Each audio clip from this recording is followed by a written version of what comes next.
Well, welcome back to Celebrate Good Lives. It's awesome to be back in the studio today. We've just had a big feed thanks to Barbecue Pit Stop, and Vonnie's been ripping us through the donuts. So, look, we're feeling good. We're a little bit lazy. It's late afternoon, and, we just thought we'd rip into a wee potty. Yeah, just another one. We've put forth some good effort. We've got some fresh flowers, a bit of a new scene. Hope you're taking notice. Yeah, the studio's looking tops, and it'll turn back into another room later on, and one day we'll get our own studio. But this is episode 13, and it's great to be back with you. And we're sort of thinking today, what sort of podcast can we rip into today? And we kind of thought, let's talk about expected versus unexpected. And people will probably think to themselves, well, what are they talking about? Yeah, I was just going to say, and I was just thinking upon those words, is it expectancies versus unexpectancies? What are you expecting to see or do?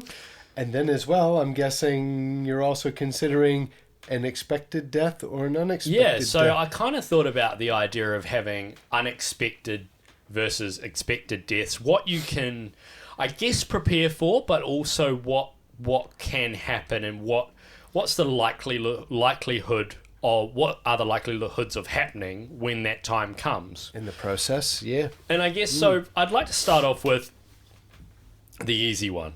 The expected, okay? Yeah. So someone's at home or at the hospital or in hospice care, wherever you are, and there's been the doctors or nurses or whoever it is have said to you, look, things are getting low.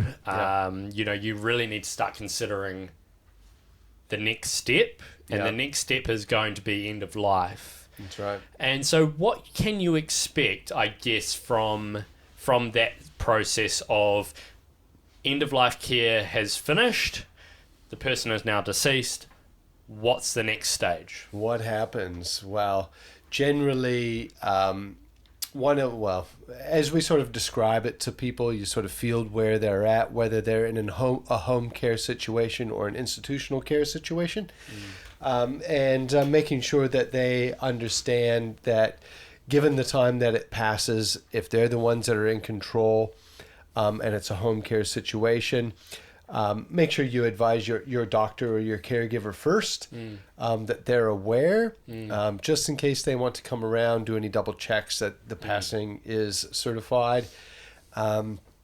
Then contacting the funeral home in a point of care situation, where you're in an institution, as the next of kin. Advise the staff, the facilities, as to what your plans will be going forward. Yeah. Who's your preferred provider as a funeral service? Are you going to do it yourself? Do you have somebody that you've chosen? And if it's going to be burial or cremation. Of course, we'd always recommend to families that you do use a funeral director if possible. Certainly make your life easier. But I guess from an expected scenario, then if it's an institutional care or if it's home care, someone will make contact with the funeral home. Now, most of the time, the funeral home are going to ask you a series of questions. Typically, they'll start with name, your name, date of birth of the deceased potentially, where, embalm or not embalm, and burial or cremation. Those are probably the first questions you'll get asked. You might not, unless you're wanting to delve deeper into what your plans are. You're probably not going to get pressed for plans early on. There's an opportunity there for you to, just have that funeral director come out and meet you for the first time on the transfer or maybe not on the transfer, and then make a time for you to come into the funeral home and sit down and, sort of make those decisions. The other one, is who the doctor is. My mistake. Well, if it's in an institution, those are generally you don't have to worry too much. Yeah, but typically the doctor will be, one of the first questions we'll ask too if it's a home death. Just because the doctor has a job there. And ourselves being the receiver of somebody having to get those words out of their mouth the first time that my mom has passed. We have fielded that many times. We are considerate and understanding of this newfound situation that people find themselves in.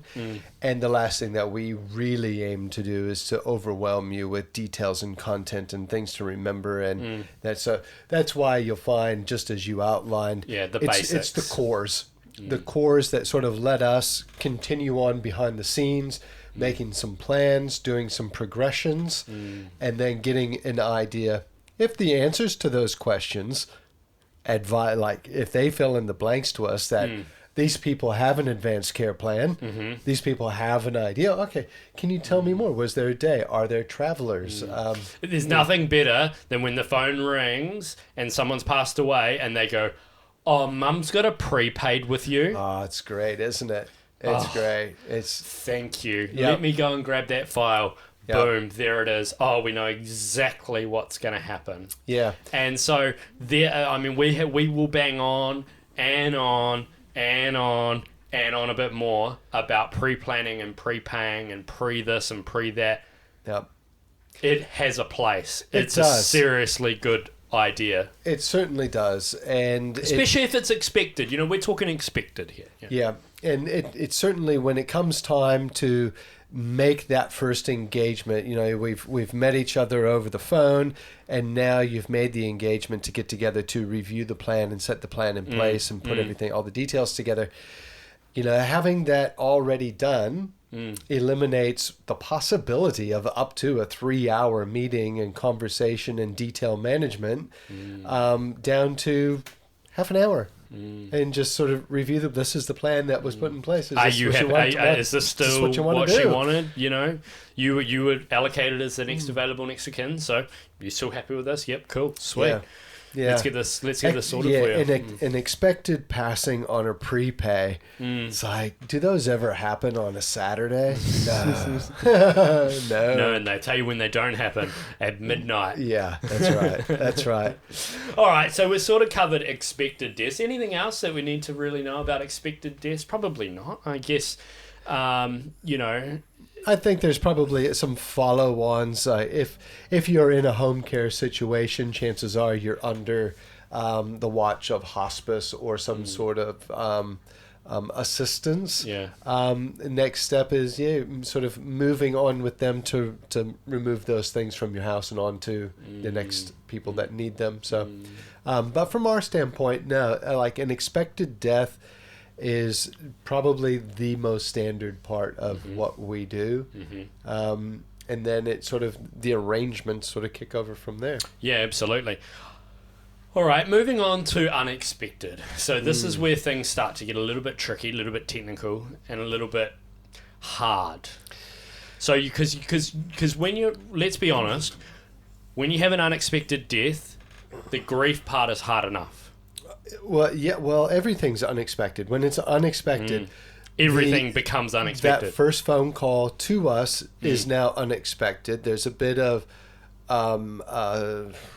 stalling in delivering the initial information because, oh my gosh, and what are we doing? What's happened? Is this now? Do we call them now? And then when we receive it, so it's not the expected. So it's we try to field it as if it's fluid and no problem, we can help you, but there's always some hoops that require jumping and always lessons to learn. Sometimes they go the same, sometimes they don't. So it's and I think one thing that people tend to the word that always pops up, it starts with C and it ends with R. And every time it comes up with unexpected, it's the same word. And it is the coroner. Yeah, so the coroner. So everyone goes, oh, Dad's now under the care of the coroner. And it's like, okay, right. So, what is the coroner? What does a coroner do? So I think this is what I really wanted to touch on today. And I wanted to talk about the expected side of it because people don't know, but I really wanted to educate our listeners today on what is a coroner, because there is a difference between a coroner and a pathologist and a mortuary technician. Yep. They all work together, but they do not do the same job. Not even close. Not even close. So let's go coroner first. Right. You do coroner. No, you do coroner. You just went and listened to the coroner talk, so you've got a great understanding. Okay, look, a coroner basically is they're a lawyer. They're a lawyer. They sit in an office and they field calls for unexpected deaths. It's an appointed position, correct? Sorry, it is an appointed position. Yeah. They're You get asked, basically a judge. You get asked to be it. Yeah. They're basically a judge, essentially. Yeah, that's right. And so there's a bit of a process. You don't just become a coroner. You are appointed. And as a reminder, we're going to be talking about New Zealand standards of what Yeah, we are. of what all this is. So the coroner basically is a person who makes a decision about whether someone, first and foremost, needs to have a post-mortem or an autopsy. And secondly, they have jurisdiction. So they have jurisdiction over the body. So this is where this is where it gets technical. This is where it gets difficult. Yep. And the fact that they have jurisdiction, which means they own the deceased, basically. Don't they? As my understanding, yeah. And there's nothing that can be done until the coroner releases the body, releases the deceased. So the coroner is not the person that performs the autopsy or the post-mortem. They are, basically their role is to look at case notes, say from the police, from the hospital, from nurses, from doctors' records, everywhere. They are essentially like a death detective. Correct. And then at the end of the day, once they receive all that, they will make a decision on whether the deceased needs to have an autopsy or does not need to have an autopsy, or the doctor should sign, or whatever it may be. Now, they are 24/7, 7 days a week, 365 days a year. And they are fielding hundreds of, they're fielding about 6,500 coroner's calls a year. Wow. Unexpected deaths. Wow. Now, the coroner I went and listened to, she was fantastic. Tracy Fitzgibbon, I think her name was. She was fantastic. And she said she has currently 285 coroner's cases on her desk at the moment. Oh, can you imagine that stack of files? 200, and she goes, 90% of them are waiting for something. So she's so what happens is she's reviewed the case, the post-mortem's been done already, person will either be buried or cremated, and she has gone back to the police or to an agency and said, I need more information about this. Right, before she can carry on. Bring the inquest to a close. Correct. Yeah. Then once she's got all the information and she's happy to make a decision, then she will write what you will get, which is a coroner's report. And that will be pages long. Yes. And it will be a mixture of all the information that's been provided to her from all the different agencies and then put into a report, and that gets sent to the next of kin. That is what a coroner does. Yes. Is that pretty good? It's very good. Was that detailed enough? I think so. Okay, good. I think so. So let's go back then, or the coroner's still involved all the way and through until the deceased is released. Mm-hmm. While the deceased is under coroner's jurisdiction, yep. What happens with the deceased? Where do they go? Okay, let's talk locally a little bit. Sure. And then let's talk about what happens. Right. So for us, we're in the Bay of Plenty.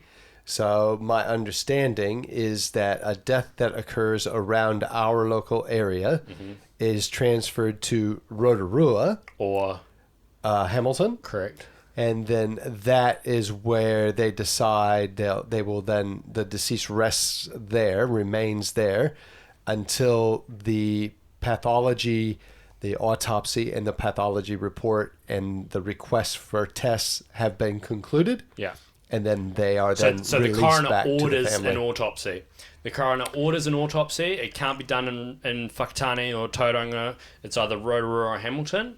Yep. And they order the autopsy, and then the pathologist steps in. Right. So the pathologist, this was my jam. This is what what you wanted to do. This is what I wanted to do originally. So the pathologist is a medical professional. They A specialist doctor. are a doctor, and they then look at what the coroner is wanting to see what is the coroner's questions, and then those are the tissue samples, the tests that they order be processed on that person, and that order goes down to the technician.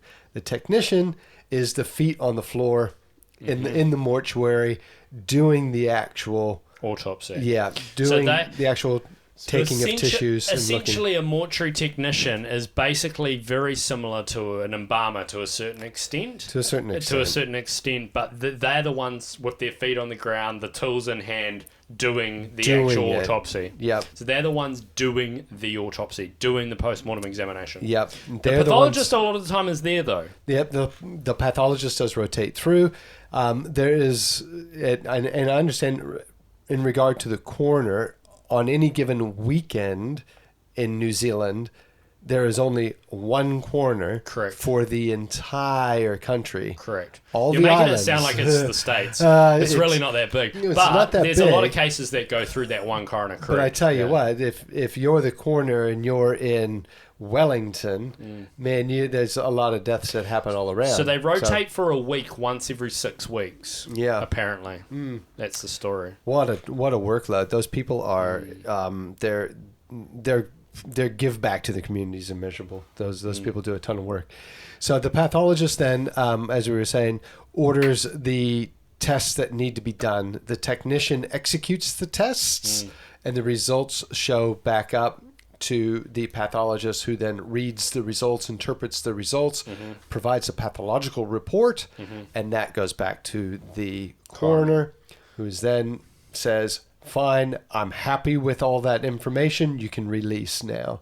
So that's when you finally get your loved one back into your care. So a lot of people will be saying, gee, this sounds like a process. It is. Sounds like a process. How long is this going to take? Best case scenario is everything happens during the week, and you are 1 day turnaround. So that's best case scenario. So death one day, release the next. Release the next afternoon. You'd assume you would try to plan for as the funeral home in knowing what's happening. If it's over a weekend, generally these folks work limited hours on a Saturday, and then they don't work on a Sunday. Oh, Rotorua doesn't work on a Saturday at all. And so then everything gets stacked up for a couple of days. There becomes a backlog. And so now you're looking at what was 1 day to maybe 2, 3, possibly 4. So in efforts to alleviate the waitings, they have tried to transition some of the investigations to CT. Through some more advanced testing rather than the time-consuming part of doing the actual postmortem. And we understand that this is it's a hard time for families. We spend a lot of time, fielding phone calls, fielding conversations, being that middleman essentially between the family, the coroner, everything in between. Generally somebody has the fabric of somebody else's life has literally been torn, and they just want it back. They just want yesterday back, and you can understand it. And trying to help that happen, but man, it can just be, it can be an absolute waiting game. Some cultures. Some of the cultures just don't allow for more than 24 hours, 2 days, 3 days that this is supposed to be happening. This isn't right. So there's a lot of elements that all these people are trying to work with in and around during all of it. So very difficult times. Absolutely. Unexpected passings. So we hope that you maybe got something out of that today. You might have learned something. It is, when it comes to unexpected deaths, patience. I know it's so difficult, but patience is a virtue. There really is nothing, regardless of where you are, there is nothing that your funeral director can do that can speed this process up. Yeah. There is nothing we can do. Yeah, it is a waiting game. It is a hard waiting game, but it is a waiting game. It's all a legal process. It's everybody wants answers. Everybody wants to know Why? You do have a Why? right Why? to. Why? You do have a right to turn a postmortem down. You do? That can turn into more of a nightmare than actually going through with it sometimes in the time frame side of things. You do also, at an expected death, have the opportunity for a post-mortem to be requested. Yeah. So one key thing to know, with all this traveling and moving around that happens, that all gets taken care of on the coroner's dollar. The coroner's office pays for all of those Ministry of Justice, transfers. Ministry of Justice pays for all of those. Should you wish for an examination to take place just to satisfy some hereditary questions inside your mind, there is a significant cost to a private Postmortem. pathologist report. Man, I gotta guess somewhere around $2,500. I thought it was more. gotta imagine. Yeah, I haven't had to do one for a long time, but Unfortunately, I've never done one. I feel like it might have been about around the 5. Whoa! But goodness. I could be wrong. Goodness me. Could have been a while. Yeah. All right, interesting. I just wanted to give you one little fact. Okay. Yep. Just a quick story, actually. In Australia, when I was working over there, they were so short on pathologists, that we had to drive our deceased 5 hours just to get a post-mortem done. But now they're even shorter on pathologists, that they now have to go 12 hours 12 hours. for a post-mortem. They're looking at a week turnaround Wow. on a PM now. Wow. When we say PM, we mean post-mortem. A week turnaround on a PM. Wow. Unbelievable. Wow. I mean, I don't know what the answer is, but I thought it was bad when we were there for 5 hours. Jeez. But 12-hour turnaround, that's just to get the deceased to the mortuary. Then they get in line with everybody else gotta because stand in the queue. everyone in between that 12-hour distance has got to travel there as well. All those towns and cities. So for those that don't know, we're in Mackay. So Mackay, the next big town's Rockhampton, next big town's Bundaberg, next big town, Gympie, Sunshine Coast, and then Brisbane. Whoa. And that's where the postmortems were. So they were doing all of Brisbane and all those cities going up. Gladstone, all of those. So, Wow. bit of a fun fact. Not a fun fact, horrible fact, actually. Yeah. Wow. That's who would have thought that was the case, especially in I would imagine so in some other lower developed countries, Asia's, things like that. But certainly wouldn't have been expecting Insane. that.